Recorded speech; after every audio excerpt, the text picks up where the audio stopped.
Саляму алейкум ва рахматуллахи ва баракатуху. Курбан– это великое деяние, которое нас приближает ко Всевышнему Аллаху Тааля. Сегодня я вам расскажу 5 польз от совершения курбана. Первая польза– это избавление, очищение от грехов. В хадисе пророка Мухаммада, алейхиссалату вассалям, говорится, курбан– это великое действие, это поклонение, выполнив которое вы очищаетесь от греха. Также в хадисе описывается, что по количеству ворсинок на теле животного прощаются грехи. Но не нужно считать эти ворсинки. Здесь описывается, что будут прощаться очень много грехов. То есть это то действие, выполнив которое мы можем очиститься от многих грехов и прегрешений. Вторая польза от курбана– это то, что курбан будет заступником за нас в судный день.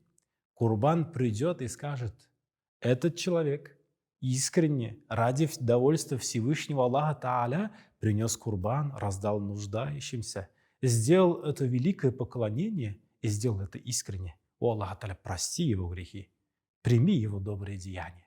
Третья польза– это облегченный переход через мост Сират, пройдя который человек будет попадать в рай. Пророк Мухаммад, алейхиссалату вассалям, в хадисе говорит, то, что люди, которые приносят в жертву курбан, они будут переходить этот мост Сират верхом на своих жертвенных животных. Поэтому выбирайте крупных, сильных, здоровых. Четвертая польза – это искренность. В хадисе пророка Мухаммада, алейхиссалату вассалям, говорится, любое искреннее действие, которое делается ради довольства Всевышнего Аллаха Тааля, очищает сердце человека и увеличивает его искренность, увеличивает его набожность. Поэтому каждый курбан, выполненный полноценно, искренне, ради довольства Всевышнего Аллаха Тааля, он будет очищать нас и увеличивать нашу искренность, иншаллах. И пятая польза – это приближение к довольству Всевышнего Аллаха Тааля, приближение к милости Всевышнего. В хадисе Кудси говорится: если мой раб сделает навстречу ко мне один шаг, то я к нему навстречу пойду. Если мой раб сделает много добрых деяний, то есть пойдет, то я к нему навстречу побегу, Всевышний Аллах Тааля говорит.